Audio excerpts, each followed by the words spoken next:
Tonight, Richland County Sheriff Leon Lott making it clear that he stands behind one of his investigators. This comes after a lawsuit claimed one of his own faked a confession from a Spanish-speaking man accused of sex crimes. Our Megan Gagno joins us live now in the studio. And now, Megan, you were at the headquarters for the news conference earlier today. What's the latest? That's right, Friendy. That conference happened just a few hours ago now. The sheriff says he usually does not address lawsuits against the department, but says when it comes to what he says are false allegations, he's standing strong and is ready to go to court today. You know, there's a special place in hell for child molesters.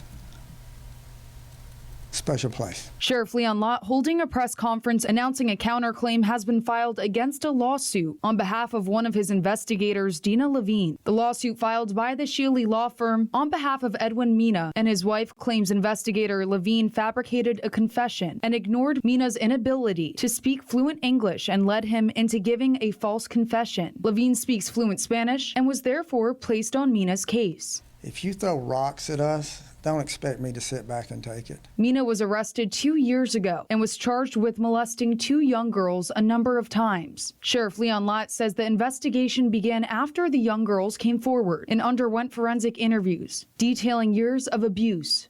I want to apologize for them for having to suffer the abuse that they did for so many years.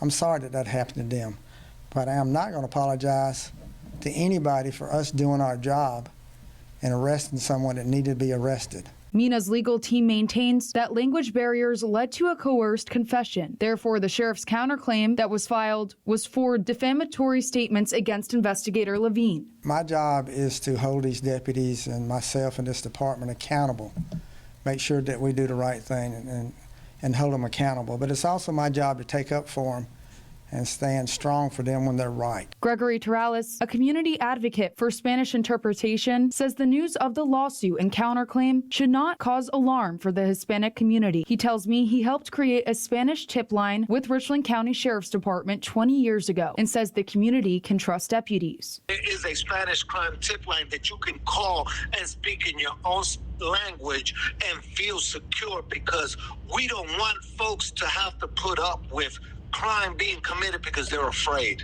The Shealy law firm who filed the lawsuit on behalf of Edwin Mena was not available for comment Thursday, but they tell me they are planning on releasing a statement on Friday.